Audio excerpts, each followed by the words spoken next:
Yeah, I get that all the time. Many people pitch their products to me, and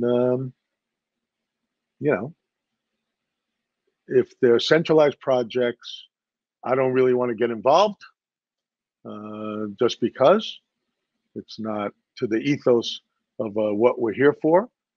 And but if they're decentralized products and they have the ability to change the world for the better with blockchain, decentralization, and transparency, then sure, I'm all ears, and I'd love to get involved somehow. So I think if it's an elevator pitch, it has to be short and sweet, of course, and concise, and it'd have to be decentralized.